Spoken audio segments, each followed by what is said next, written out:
Boom. Welcome to Grown Dad Businesses, Aaron Kleiber, and of course, Jason Clark. Yeah. Wow. I don't know. I was going to go with Bazinga. Don't you dare. Don't you dare. I know. They sell T-shirts of that, yeah. and it makes me want to pound my head against the wall. Anyway, this week on Grown Dad Business, I had something fun happen to me last weekend, which makes me want to do an episode. We got to start this over. Am I okay? We're going to do an episode called Mind Your Manners.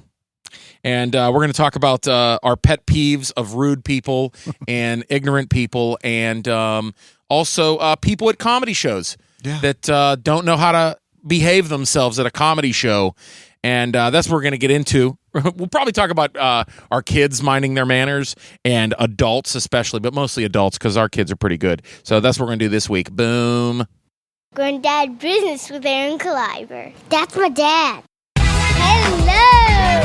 Underpants? That is hilarious. You should mouth to rate and review this podcast, or my daddy will go into a deep depression.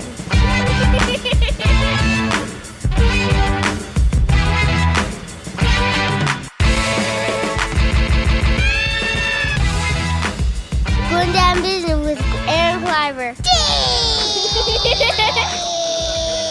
Yeah. Bingo. And we're back, Grown Dad Business. I go from boom to bingo. Yeah. Jason, and anytime anyone ever says, and we're back, I instantly go to the Fallon sketch. Oh, yeah. And we're back. And we're back. The Ben Affleck. God, remember? Affleck was the best one. And we're back. Because they did that, they did it a handful of times. Z107. The man in the box. The man in the box. Yeah. Remember that? Yeah. So anytime anyone ever hey, says, how you doing over here? I'm fine. How you doing? Man, we about to go to sports. See, I can do a radio show. Yeah. Guys, we have 9 guests today. Yeah, we do. We got 9 guests. Man, you don't even got no guests. I'm doing the weather over here, man. Yeah, we got the sports guy over here. How's sports? Sports is over here. Sports is going to be great today. Traffic's bad. Oh, thanks, Steve, the traffic guy.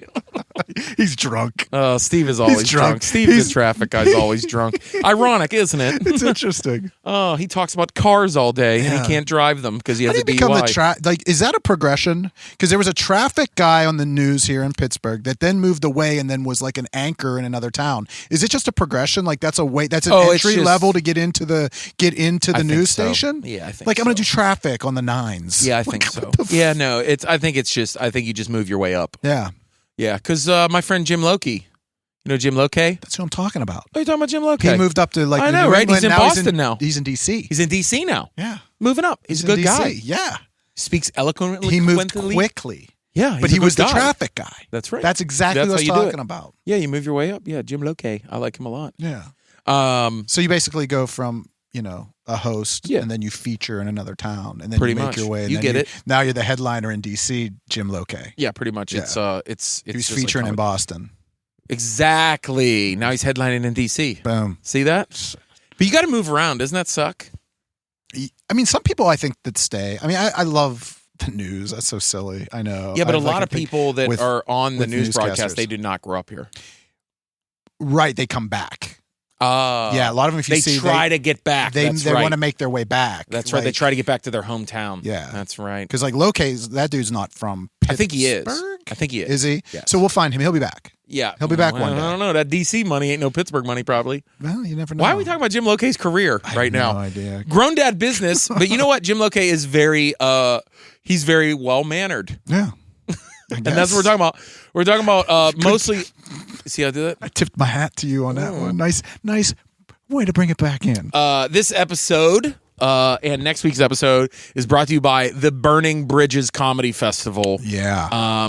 The Burning Bridges Comedy Festival is doing some awesome stuff for the Pittsburgh comedy community. If you're from Pittsburgh, check it out. There are shows everywhere all weekend long. Yeah. Jason, the dates are? They've done a great job. It kicks off on Friday the 31st. Yeah. And then goes through Sunday. The final show is Sunday. Yeah, the Sunday shows, the 2nd, and that finishes up at Club Cafe here in Pittsburgh. I mean, they've done a great job. John Dick Winters, a good friend of ours, started this last year, and the way he, it started, he was kind of funny the way he tells you the stories. It's like, I just wanted my friends that I've done shows with all over the country to come and tell me jokes, and then just blossom into this this event that's going to be over a lot. I mean, a lot of the big theaters in the places that we perform at here in Pittsburgh. So all over the city, it's exciting. So a good mix of local and national talent. I mean, his headliners are strong, and yeah. So, and there's a lot of amazing comics coming through too, and I'm trying to. Holy crap! I'm trying to get the last names right. Yeah. But James Adamian. Yeah. Adamian. Yeah. Adomian is his name, James Adomian. He was the Bernie from that did that. They toured all over the country. Yeah, Trump versus Bernie. Trump versus Bernie. He was Bernie. James Adomian. He's also been on At Midnight and Drunk History and Comedy Bang Bang, and then Aparna Nancherla. Yes. She is super funny. Yeah, completely got her on the fest at the right time, because I think you're going to see her just she's going to blow up pretty hard. She's also been on At Midnight, Late Night with Seth Meyers. She's been on Inside Amy Schumer. Well, she had her own 30 minute on Comedy Central too. Yeah, she just had her own 30-minute stand-up special last year. But those are the two headliners, and then there's people from all over the country. The Reformed Whores. It's basically Tenacious D and Dolly Parton got drunk, and they do musical comedy. Yeah. But then there's a lot of other comedians from around the country that are coming in. My friend Rena Kama is going to be here. I'm trying to think of other comedians from out of town. Holy crap, a lot of them. There's a couple of them that are coming in from Cleveland, from that whole group out there. Yeah, Mary Santora. Mary Santora is coming in. Funny. She's going to do the stand-up. We're going to do the stand-up Get Down as part of the part of the fest. So there's 2 shows on the 31st that'll be at the Arcade Comedy Theater. I'm hosting both of them. So at the 8 o'clock one, I'm hosting that one with a great lineup, and then we're going to follow that back up at 10 o'clock. We're going to piggyback right off of that and go into the stand-up Get Down. It's going to be a good time all around. So yeah, we're going to do a little local versus home versus away type of deal for the stand-up Get Down, which is a lot of fun. Always fun because they don't know each other per se. Yeah, and they really got to be good, and it's really funny. But yeah, burningbridgesfestival.com. There's comedy shows all over the city. There's even shows. There's a show out of town as well at the Contra Theater. Yeah, we go a little bit north of us into Cranberry, which is about a 30 to 40 minute drive up north. That's Drinking Partners, our podcast brothers over there. That's on Epicast Network as well. They host a monthly show up there at Comtra, take it to the suburbs a little bit out of the city, and so they're going to do that. Our good friend Norlex Belma is coming back from New York City to get Alex on that Price show. is going to be here. Yeah, our friend Alex Price from Indy. There's a lot. He's going to be on the Get Down with us. Yeah, man, and I'm missing the stand up Get Down. I will be in Erie at Juniors with Harlan Williams, my dude. Yeah, and I kind of have to be. I kind of go work. I got to go to work. Yeah, you got to go to work. Gotta work. So yeah, I'm gonna run that on Friday night. It's gonna be a good time. Dope. So boom. That's what's happening. Yeah, burningbridgesfestival.com. There's going to be some people at the Burning Bridges Festival that don't have good manners, because it's usually a pretty fun comedy hangout and people get hammered. Yeah. And and some comedians get drunk and say rude things. But Jason, who do you attribute to your manners? Because I think you and I are very well-mannered gentlemen. Yeah. And I know my answer. Yeah. I'm going to be honest. A lot of it has to do with like, my mom and my grandmother, I think really, was like, you better act in public the right way. But I never really took that seriously. And I think it was me really starting to work with kids. Okay. When I started working with teenagers, I was always like taking kids on field trips and stuff. So I was always like, you better be good. Like you better. Yeah. Also, I think there's a point in my life where I realized that being kind to people actually helps you. Yeah, it has a being kind is a self-serving thing sometimes. Sure. Right? Yeah, I mean, I don't think. I mean, it's obviously not in your forefront of why you're being kind. I mean, but you do get that on the backside. I mean, it's not like I set out to be kind because I know that it's going to benefit me in some way or shape or form. But yeah, you don't really say that. That's you don't really think that For me, that's why you do it. Yeah, for me, I mean, boy, to attribute it to anything other than my parents. I mean, I think that it's for me and in my upbringing, I mean, I don't think it was. I just a lot of times too, you act like you get your ass beat. Yeah, I think there was a moment trouble. of this, like, listen, you weren't going to act a fool in public, Right? And I don't necessarily remember there being any type of doctrine laid down by either my mother or my father, but we understood that we behaved ourselves in outside of the home, especially. And right. My brother was a big influence on me. At 5 years older, I emulated him, and he was my hero. And he was just a good dude. Like, he was that guy. You know, my brother was that dude that's whatever, he's going to drop whatever he's doing to go and help his buddies out, move, build stuff, whatever. So you just sort of learn through that, your influences, and then like you said, as you got older, you understood that God damn it, man, just being nice to somebody isn't it much easier? Like, I always look at people that are just pricks and just not good people in general to other human beings. And I just sit there and go, isn't that just a harder life to lead? Like, yeah, I don't understand that. Yeah, I've always wondered that too. That's interesting. The people that are kind of douchey, and you're like, it seems like a lot of work. So much work to don't you have to be apologizing to people all the time? Or you don't. Yeah, or you just don't. And you don't. Matter of fact, you're a dick. Like, nobody wants to be around you. Yeah. Right? Yeah, it would to me, it just seems a lot easier just to be here's my question, and I think about some people like this, and maybe I feel so weird saying this. Like, it might be one of our friends, but everybody has that friend that is in your group of friends, and we roll with a bunch of different groups of friends, but like, I think of people in particular that I'm like, they're like, is that me? Is that me? Like, am I kind of a dick? You know what I mean? Like, are you the dick? Yeah, am I the dick? Because, like, I can think of people that are in groups of friends, and I'm like, I really don't enjoy being around that person. Yeah. But they hang with this crew. Yeah. You know what I mean? You're like, ugh. You know what I mean? Yeah. It's like the one person's like brother, or it's like, but he's my cousin though, or it's like the girl's like, but we've been girlfriends forever, and I'm like, yeah, but I can't stand her. Yeah. But it is what it is. Yeah. Why are they still in that circle? I mean, we were just talking a little bit earlier. I'm afraid I'm that guy all the time. You know that?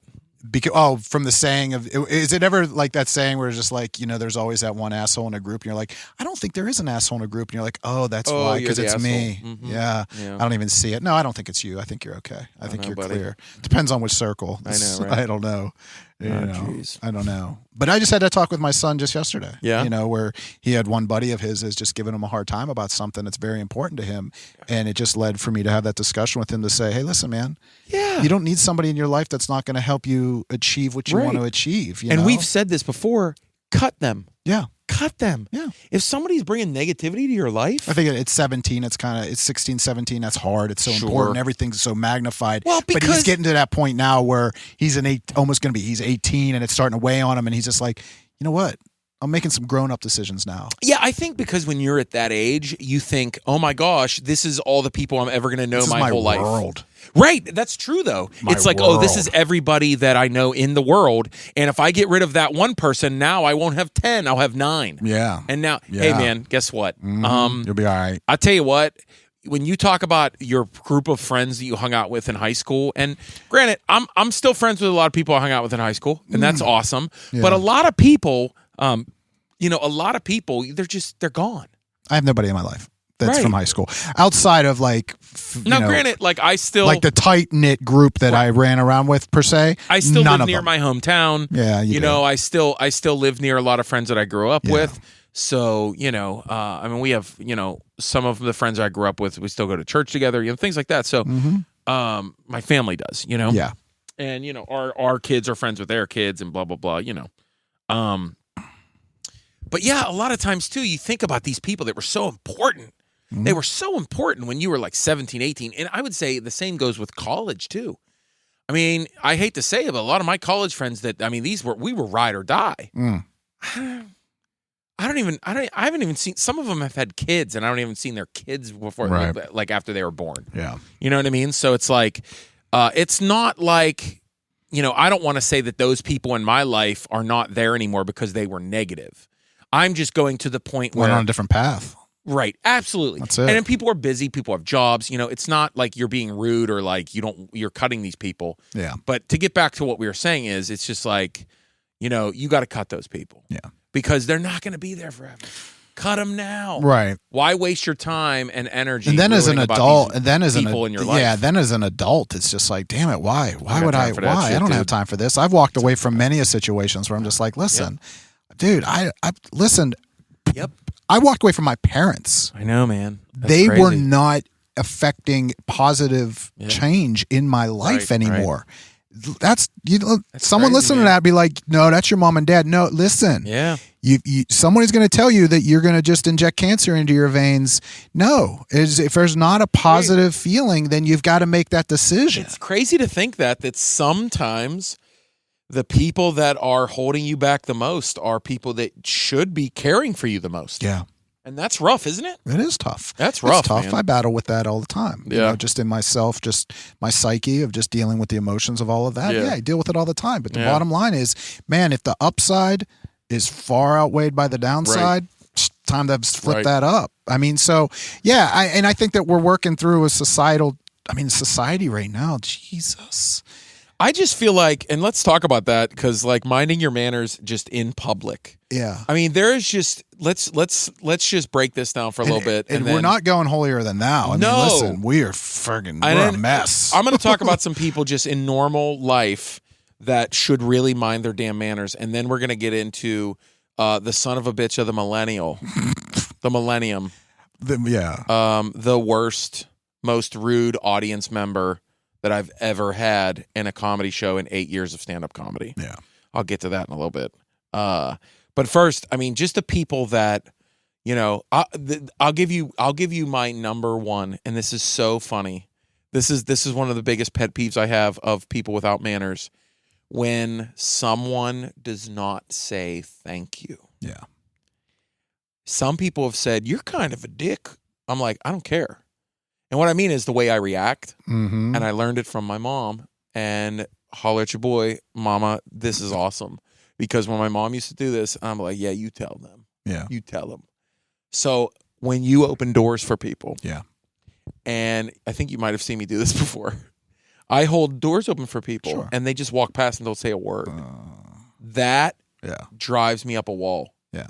And I will look at them and say, "You're welcome." Sure. That's right to passive aggressive as you need to be. My mom Absolutely. used to do that, and it was It was golden. Yeah. It was amazing. Yeah. And I've gotten some good ones. I mean, I've said that to people, hold the door open for them, or do something for them, or move out of the way for someone. And I guess part of it's just like, I think some people are like, Aaron, that's kind of, you're being a dick, dude. And I'm like, really? But like, how do you not notice people around you who are nice to you? Yeah. Like, you really should. Yeah. You really should, I think. Yeah. I mean, dude, I get fired up. Like, probably driving, the one thing that fires me up more than anything get into driving. Is when I let somebody go. Just put your hand up. Shoot me a hand. And I will get so pissed. And then I get over it really quickly. Yeah. Like, it's not like I'm running them down. I don't go road rage. But I just look at them just like, that's my thing right now has been, I'm so laid back with a lot of shit where my reaction a lot of time is, well, that's unfortunate. Like, I'm so middle of the, like, I'm easygoing anymore. I might be a little more worse than that. I'd be like, look at this. As I've grown and matured in a lot of things, I just like, I get more mad. I'm like, oh, that's unfortunate. Well, that's good for you. Yeah, I think you react like a grandmother. I can get to that point where it's just like, you know what? I think I'm getting more angry. Yeah. Like, so when someone does that, like, I've had people, oh boy, holding the door for people on their phones. They're on their phones texting. I one time had this. It was like a 25-year-old girl. I hold the door open for her and her friend. Yeah. They're both on their phones, looking at their phones. Walk through the door. Don't even look at me. Yeah. Did they say thank you? No, that's what I mean. I was just hoping that they. And would you know say what I did? you. I go, because then you're the grandpap. Then I go, you're welcome, ladies. Like, real loud. The one girl acted like I just yelled a racial slur at her. Girl turns and takes a picture of you, and I'm like, oh, that's it. Dude, her reaction, it was like I yelled a horrible insult at her. Yeah. She stops like I scared her, and she's like, what? Like, she was like, huh? She was like blown away that I said you're welcome. And I go, I said you're welcome. And she was like, okay. Like that. And her other friend barely even looked up from her phone.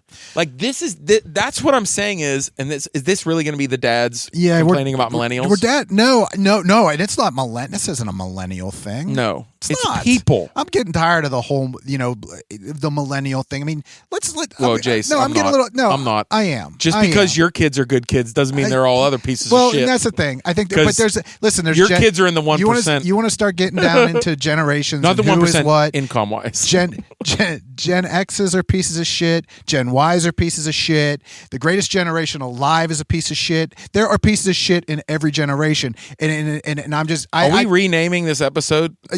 Pieces of shit. We should just put assholes. The name of this episode is Assholes Everywhere. Assholes Among Us.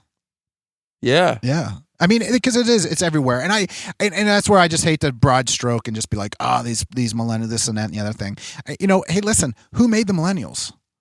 I mean, if you want to start getting down to it, who set the precedent? We did. Yeah, we sat there and said we want to have like every generation before us has said. All I want for my child is to not have it, to have it better than I had it. Oh, jeez. And it's transcended to this point. Yeah, but to a point too. Like a lot of the baby boomers and Gen Xers, they've had it pretty good. Yeah. I mean, let's not complain too much. We have. But that's where I just always want to be careful about the broad stroke. That always gets me fired up. You know what I mean? Just the broad stroke against a whole generation versus a whole whatever. Right, class of absolutely. People. The bottom line is, as a society as a whole, we have become incredibly self-absorbed and into our own selves, and we have along the way lost our ability to act certain ways in public situations. And what happened to you this weekend is a prime example, and we've seen it coming. Yeah. We've seen it happening within the theater, within live theater. You will find that, that this is a thing, that it's a problem. And we'll talk about that. Man, yeah, we got to get into that. We have to get into that in the back half. Yeah, we are. So this was just a setup. Yeah. For what we want to get into. Yeah, I it's unfortunate that there's still so many people that it's like, mind your manners. Yeah. Like, why don't you care about other people sometimes? Yeah. I'm going to get into that. But first, real quick, I'm going to drop a real quick how to do ya about my podcast, Handle the Truth. It's You Can't Handle the Truth. It's a movie review podcast with myself and actual Critics' Choice Award voting Sean Collier, also an editor for Pittsburgh Magazine. He's on the radio every week, every Friday morning doing movie reviews. And he's also a very funny stand-up comic. Sean Collier and we review movies every week, new movies, sometimes old ones. Hey, if you need an episode this week, we're going to be recording a retro, which occasionally we record a retro. You can actually go back and see a bunch of really great retro episodes. We do one on Die Hard, on Predator. We do one on The Seven Samurai. We do Dawn of the Dead with Pittsburgh dad Kurt Wooten. They're fun. Yeah, we do a lot of we do a lot of retro episodes, but mostly we do movies. The movie review comes out the Friday that the film comes out, and if you want to see it first, that's fine, but you don't have to because we do spoiler-free reviews. You can check us out at handlethetruthpodcast.com or on Twitter at truthpodcast. Yeah, I know we got at truthpodcast. You'd think it's some awesome Alex Jones Twitter, but it's not. But yeah, handlethetruthpodcast.com. You can find it on iTunes, on Stitcher, on Libsyn. But that's Sean Collier and I's movie review podcast. And sometimes not me because I do a lot of stand-up comedy outside of the city. So check that out. And if you do want to see us, myself or Jason, do some comedy anywhere else, I'm going to be all over the country in the next month or two. If you're listening right now, I am in Dayton, Ohio at Wiley's Friday and Saturday. Jason Clark's going to be there opening up for me. And they're a really funny local comic from Akron. Drew Miller is going to be opening up for us also. And then March 30th through April 1st, I will be at Juniors in Erie once again because I love that club. But this time, I'm bringing my friend Harlan Williams. What do you mean I'm bringing him? I am bringing him. I did actually get him booked at Juniors because I'm like, dude, you're going to love this place. So it's me and Harlan. And then first week of April, I'll be at the Albany Funny Bone. And then we have another stand-up get-down April 14th. A lot of stuff happening then. Then I'll be in Harrisburg, Pennsylvania the week after that. Then I'm in Wichita. Then I'm in Tulsa. And then we go from there. So I'm in a lot of different cities in the next 2 months. Boom. Boom. There it is. Yeah. Simple. Jason already announced his shows that he's going to be doing on Burning Bridges. And the other ones he's opening for me. So that pretty much covers it. Dads are coming to Dayton. The dads are coming to Dayton. Watch out, Dayton. You better watch it. Dads are on the loose. All right. So we're gonna get into this story. So I was performing in Buffalo this past weekend. Yeah. What were you gonna say, Jason? I was just gonna tell everybody that this is definitely probably gonna get a little bit swearific. Well, I think this episode we're already gonna have to have a tag that says I dropped parents spoilers, parents earbuds. Yeah. But yeah, so and let me preface with I don't swear a lot. I swear on stage, but not a lot. And this is probably the most F-bombs I've ever dropped on another person. Yeah. I don't know. Me and my mom used to get in arguments back in the day, but I don't know. So here's what happens is, so people always ask about hecklers in comedy, right? Yeah. You know, people ask like, oh, don't you get hecklers, blah, blah, blah. And, you know, every comedian will say, sure, you get hecklers, but I think hecklers differ, you know, for different people. I think that if you're a funny comedian, if you're doing your job well, you don't get a lot of hecklers. I don't think you do. People that are more quiet, you know, maybe their delivery's a little slower, you know, sometimes you'll get a drunk person. Basically, you give them more opportunities to talk. Right. You know what I mean? And then there's some comics that they invite it. Sure, absolutely. There's some people that build their entire act for sure off of that. And they're very successful with it. Yeah. And you know, I've told people after this show, I talked to a lot of audience members, I talked to the other comedians on the show, that, you know, over 8 years of doing stand-up comedy, I've guessed that I've probably done over 3,000 shows. And in all of those thousands of shows, I have told somebody, and we said parents' earbuds. Yeah. I've told somebody shut the fuck up probably 5-6 times. One of them is actually with Harland in Houston. Yeah, those guys shut up. Yeah. I made them shut up, and it worked. Well, it happened. I mean, it happened to juniors. Just real quick when the Late Show, when you came on. Oh yeah, but that was real quick. It wasn't even a shut the fuck. But it was just like, dude, I wouldn't even qualify that. No. That happens. Yeah. But you just boom, and they're done. Yeah. And they were done. They were done. It was. It a great was just show. like acknowledge it. Make like just boom, you're done. And that's usually what you do. Like usually, you know, you'll have this escalation of, I always call it like that escalation of force, like the police are supposed to use, you know, where it's like shout, show, shove, shoot. Okay. Did you know that? No. That's the escalation of force that's in like military and in police, you know, or same difference. But really, it's just like, it's really escalating. And when you're talking to somebody that's interrupting a comedy show, it's basically going from like, all right, man, like being friendly, like, okay, this isn't supposed to be happening. Right. And then if they don't get it, you kind of embarrass them a little bit. Yeah. And, but here's the thing, here's why we're talking about this episode of just minding your manners. It's like, here's the thing, if you guys have never been to a stand-up comedy show, and I would say most people that listen to podcasts are comedy fans, especially if it's because that's kind of how that's how podcasting blew up. Yeah, it's comedy. Yeah, you know, wouldn't you say so? I mean, it's like I think that there were certain storytelling podcasts that really exploded podcasting. Serial was one that blew it up, huge for a lot of people. But especially if you're listening to this podcast, you were probably drawn to this podcast because it is listed as a comedy podcast. Absolutely. We're on Laughable. You've been to stand-up comedy shows. Chances are you've been to a show, but you're Laughable. We forgot to mention that. Well, we'll talk about it more. Okay. But I think that I was always ignorant to the fact that most times that when you go to a show that there are people that this is their first experience. And that's the thing. And that blows my mind. Yeah. Still. Hi. Welcome to the Grown Dad Business Podcast, where we're going to teach you how to behave at a comedy club. Yeah. How to mind your manners at a comedy club. Yeah. Number one, be friendly to the staff. That's huge. They're doing you a service. Like anywhere you go. Be friendly to the staff and tip the staff. Number two, here's the number two answer. Shut the fuck up. That's Simple. it. That's it. Game pretty over. much it. Sit back and enjoy. That's pretty much the Man Bun episode that we did a couple weeks ago. Yeah. Here's the episode on how to behave at a comedy club.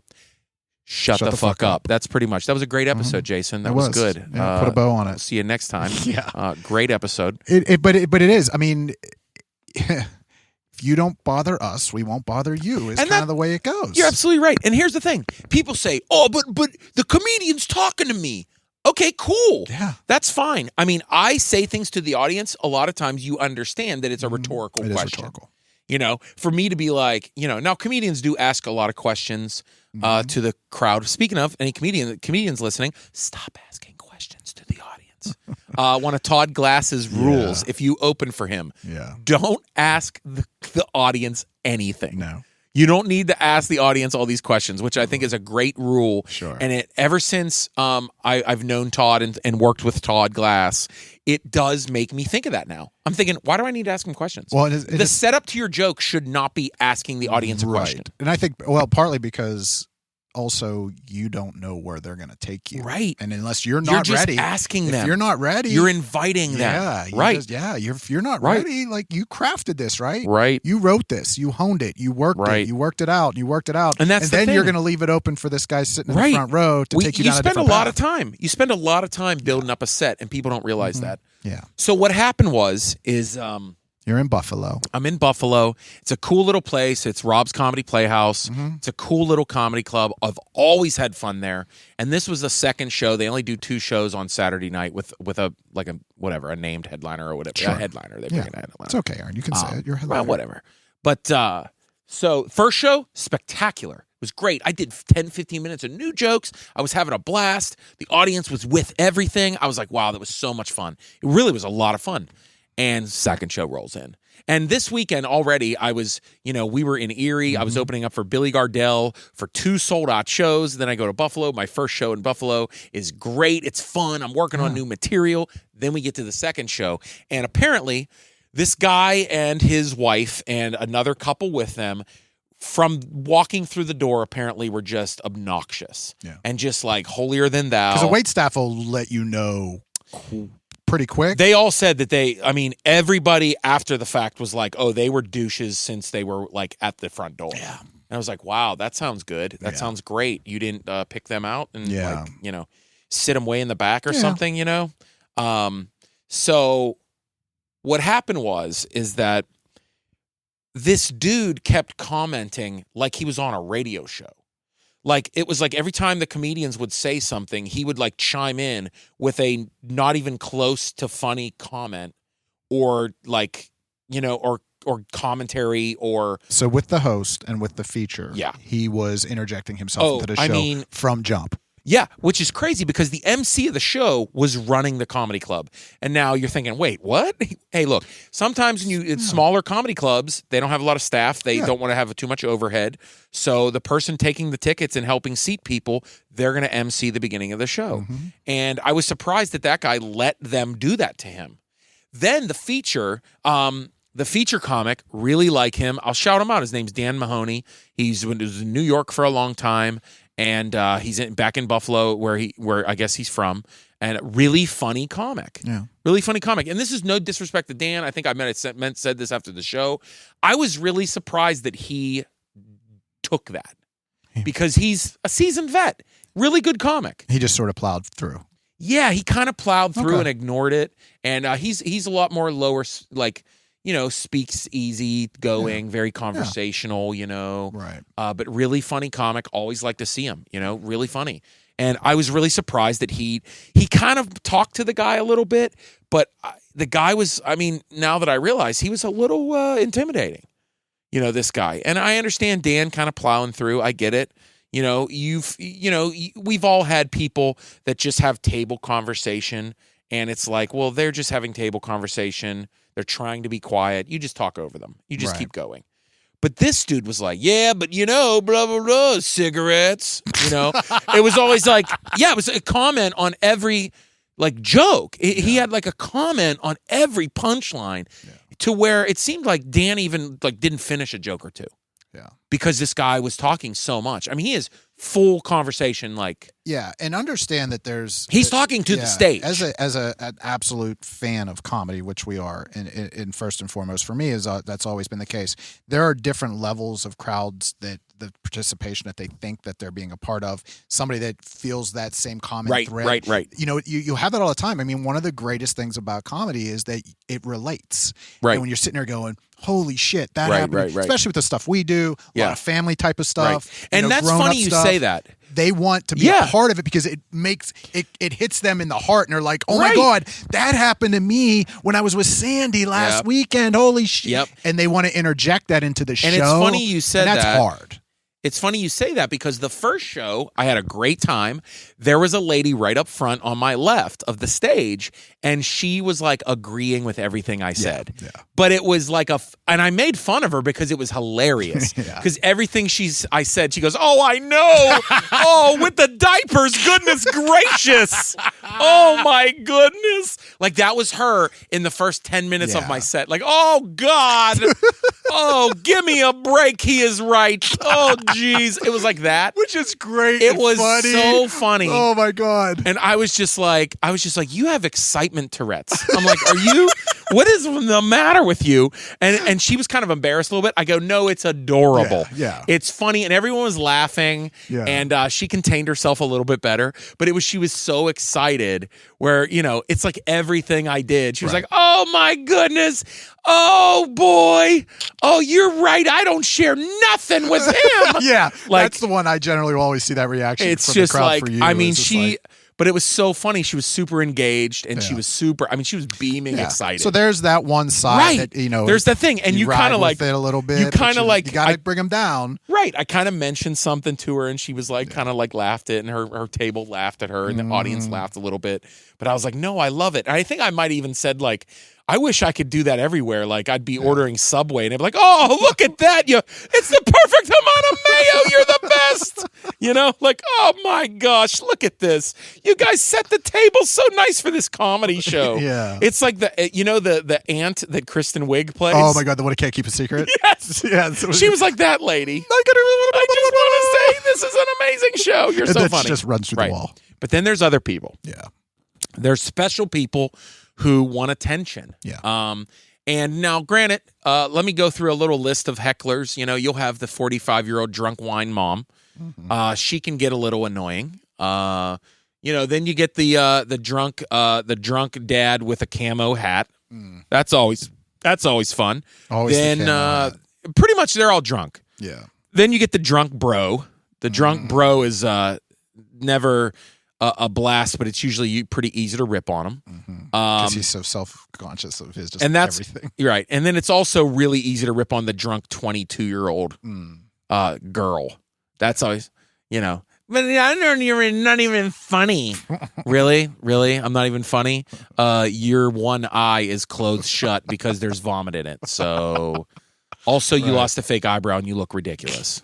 So yeah. You also have salsa spilled on your leg.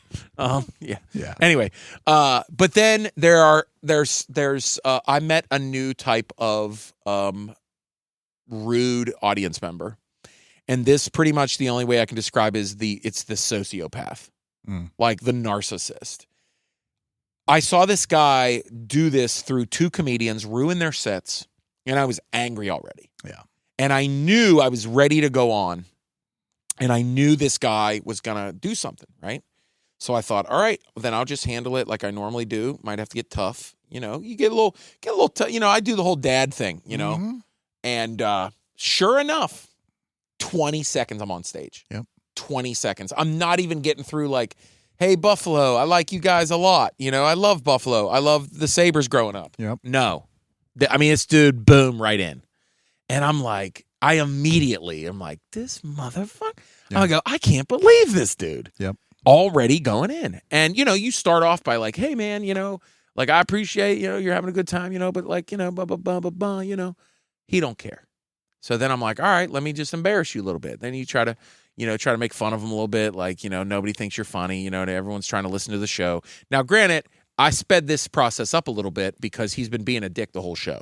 Yeah, he ruined other comedians' sets. Yeah, the best line that you threw at him at that point was, "I'm a dad. Yeah. I will take you, sit you in a corner, and whoop your ass with a wooden spoon." Yeah, that's and right. at that point, the audience loved lost it, and that's at that point that it definitely should have triggered any individual to be like, worked. "I'm done." Right. He's done. I'm done. I'm Right. acting like a child. Yep. Is what the Nope. reference is. Nope. Then I honestly can't even remember his responses because it was like this blind rage. Yeah. At a certain point, I really wanted to fight the guy. Yeah. Like I was hoping that he would be in the parking lot because let me tell you something, I would have wrecked this dude. Which goes against everything we've said. If you're over the age of 30 and you're fighting, I know, you're an man. asshole. But and that's I thought where he that. got you. Well, and I said that, Yeah. and I did say that actually. But You did, yeah. But let me keep going here. It got to a point where he just was sitting back in his chair, facing me, smiling with these big. I just remember his big chompers, these big fucking dumbass chompers, and he's this guy where he's like in these. He's in his wingtip dress shoes with khakis on. Wingtips are kind of cool. And he's got a dress shirt with a zipped up fleece vest on. He's that guy. These two guys look like they own a used car lot. Yeah. Like I'm senior sales rep at Chevy. Yeah. At Biscuit MacArthur Chevy. Yeah. Or whatever. It's these douchebags. He's big time in little town. Exactly. Perfectly said. Yeah. That's what I said after the show. I go, I bet you this guy makes $150,000 a year. Yeah. He's big time. You know what I mean? Yeah. Right. He's the. But right then, after I told him that I would put him in timeout, I went for the funny dad thing. But I was serious, kind of. Yeah. Oh you yeah. know. I could see him. Comedians, we read people. Mm-hmm. We read people. You read the room. You read the environment. You read everything. That's going on. I'm very good at assessing people very quickly. Yeah. Because we just have a lot of experience with people. Mm-hmm. And I right then knew, I was like, this guy is different. I just felt it. I felt his motives. Yeah. Like he's like, oh no, he will not stop. I just knew it. He was not going to stop. He was in this for attention and he wanted to wreck everything in front of him. Yeah. That was his motive. And I felt it. I immediately knew. I was just like, this guy is a genuine piece of shit. Yeah. I knew it. He's a genuine piece of shit. And I remember thinking through my head, and I vocalized it after the show, I can't imagine. It's almost like I got this flash, like I'm like a medium. I just knew everything about this guy. Yeah, right. And I just thought, this guy. What was his name? Yeah. Oh, his name. Oh, it had to have been like. Yeah. Oh, I don't know. I don't want to put anybody's name in this I know, category. but still, I'm like, I don't. like it's always the best. It's like Chet, Rex. It's got to be Chad. Chad. He's I always always a use that Chad. name. Yeah, I know. It's got to be Chad or yeah. I don't Todd. know. Todd. Remember what I Oh, said? Never met a Todd I liked. I know. Todd Glass. Oh, I love Todd Glass. I said liked. Love Todd Glass. Love Todd Glass. Good point. Yeah. But this guy, I thought he definitely beats his wife.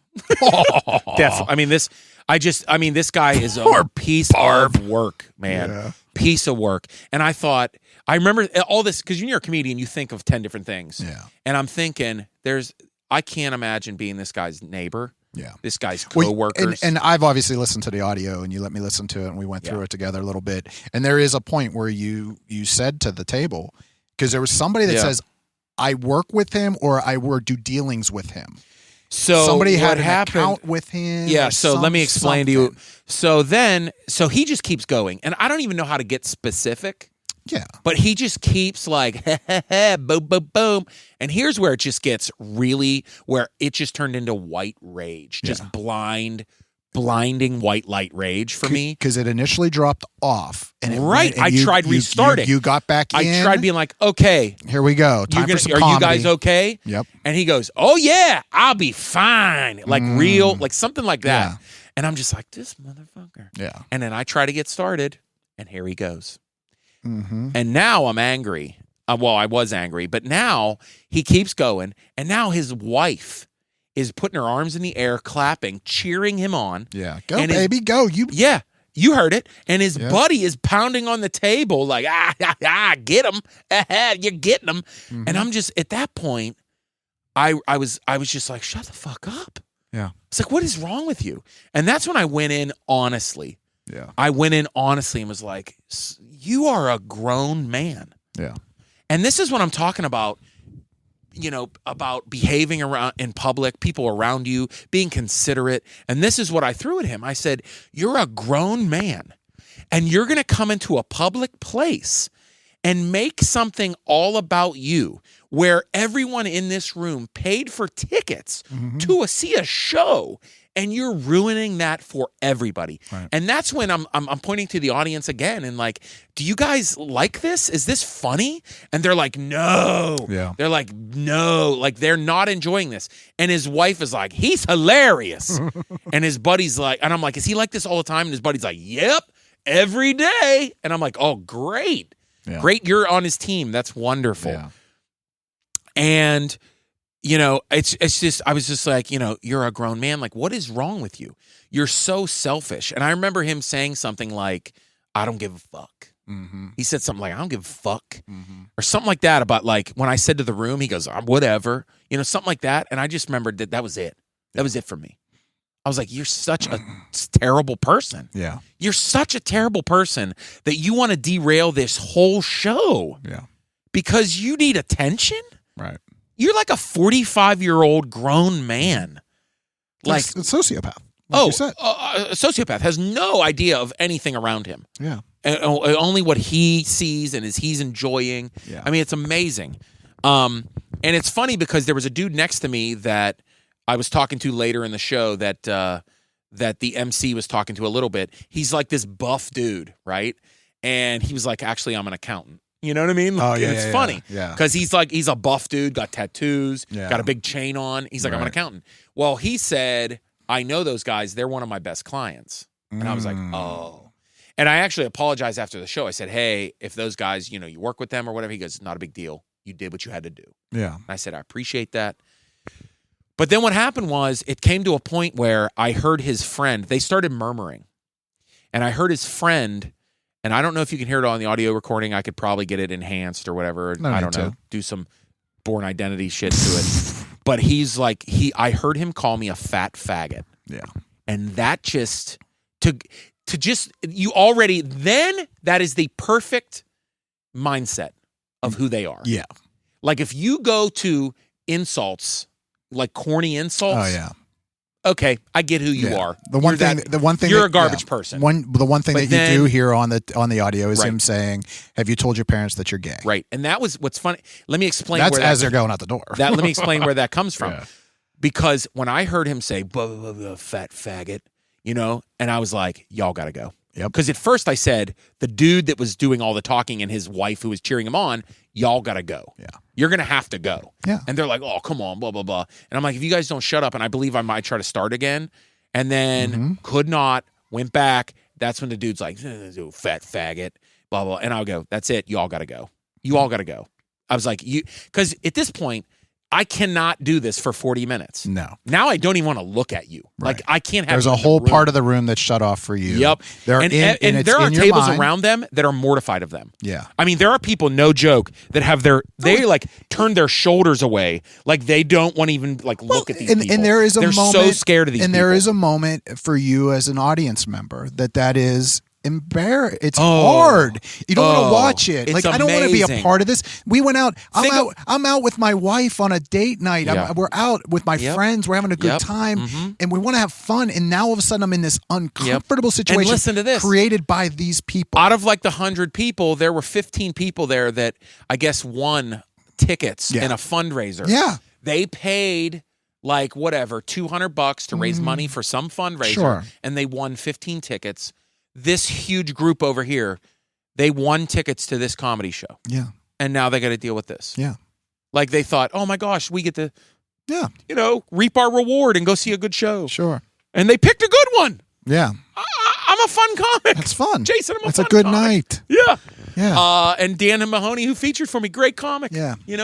And so, these people, it's like when you see somebody at customer service arguing with the person and they're completely off. Oh, yeah. Like you're just like, you're so rude, and every once in a while you'll see that and someone will go, hey man, relax. Yeah. And that was the thing is that it kind of is weird to me that nobody stood up to this person. But then, you don't see that much. No, you don't. And it's interesting because I'm going to get into that. We talked about that after the show. But then I said, you got to go after they said that. And the dude, his friend goes, are you serious? Yeah. I go, yeah, dude, I'm dead serious. And then the guy who was he was mostly he was the narcissist. Yeah. The sociopath goes, you know what? I'm going to see Sebastian Which was Maniscalco next week. hilarious to me. I'm going to see Sebastian next week. Such a setup for and you. I can't wait to see someone funnier than your fucking ass or whatever. And I go, really, dude? Yeah. What'd I say, dude? You said, you go Really? see, you go, and you said, you do Please. this, please do this with Please. Sebastian. Please. It would be so quick. Yo, Like, this is motherfucker, let me tell you something right nothing. now. I said, please do this at Sebastian's show. Please. I said, a 6'8" black man is going to grab you by your fucking neck and drag you out like a rag doll. Yeah. Because that shit won't happen. No. You'll be gone. And guess what? You probably spent $60 on those tickets. Yeah. And I'll tell you right now, you ain't getting your money back. Right. I guarantee Yeah. it. Yeah. You ain't getting your money back. Right. Please try it. Please try it. So at that point, I saw the MC/manager in the back. I saw him walk in. I said, hey, Tony, we got to walk these guys out. They got to go. I'll pay for the tickets. I actually gave him a chance. I said, why don't you go out in the bar and have a drink on me? Yeah, that was the Go first take a one. break, bro. Yeah. That was early on. Yeah. I'm remembering all the Well, details. this all now. happened this whole thing happened within 9 minutes. 7 or This 8, whole 9 thing minutes, yeah. took about 9, I think it was like 9 minutes yeah. in, where it just came to a head and it was all Went that done. long. I know. Yeah. Isn't that wild? Yeah. So they all get up, and as they're leaving, fuck you. Oh, yeah, good luck with your fucking marriage and your kids and blah, blah, some dumb shit, So whatever. stupid. And I'm like, all right, bye, you know? Yeah. And I think he said he's walking out, I'll be waiting for you. And I'm like, all right, no see you shit, after. Yeah, see you after, bro, no problem. And then I went on to apologize to the audience for 5 minutes because I felt so bad that they had to go through that. I did. And I was genuinely like heartbroken for the audience. I was just like, oh my God. And also, you know what it is too? And Jason brings up a great point. And I know people right now are thinking, are you going to play the audio? I've told a bunch of people I had the audio. I shouldn't even have said it. Well. I'm not. Yeah. Because part of the reason why I apologize to the audience, not only because the show was derailed for the audience who paid for tickets, but because of how I behaved. Because I don't want to be on stage in front of 100 plus people motherfucking someone. Right. That's not who I am. Right. Matter of fact, this podcast, we've sworn more in this podcast than we have in probably 50 episodes. Yeah. And it's because of the nature of the story. Yeah. It's because of what it is. And people like this who are rude and are inconsiderate make us angry and swear at them. Yeah. It pisses us the fuck off, Jason. Yeah. Because people don't consider other people, and it's disgusting. Yeah. And, you know, I felt bad, and I felt bad of how I was acting and how I was speaking. Yeah. Granted, if you see me do stand-up, I swear on stage, but I am not mother effing everywhere. No. You know what I mean? I choose where I swear. Yeah. You know, I work hard on not swearing. You know, not swear. No. I'm sorry. I'm not dirty. I'm not There's like a difference. that. Yeah, there's a difference between being dirty and swearing and blue and and swearing. I mean, you can swear. Some comics don't swear, but then there's But I just felt that shame of, they just saw me lose it. I think that's Kind part of. of it, and also You know what I mean? understanding who you are as a person and as a comic. Right. And it's bottom line is this. Right. You want people to be entertained. Yeah. You're an entertainer. That's what we do it for. You do it to bring joy and have fun. Yeah. And allow for someone to have a nice night out. Yeah. Yeah. And it did bring you out of your normal comfort zone. Yeah. And It long did. story short, you know, I said like about people not kind of saying anything or standing up, but really I was already the spokesperson.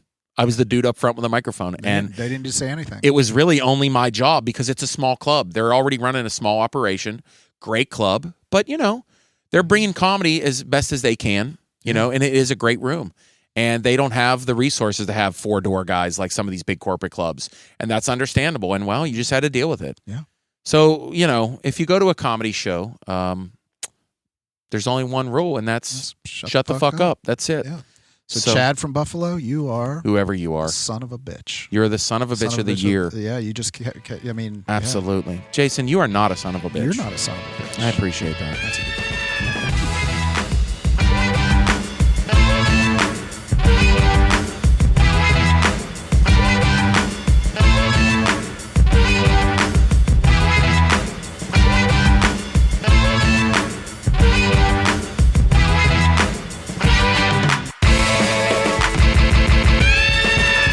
Podcast.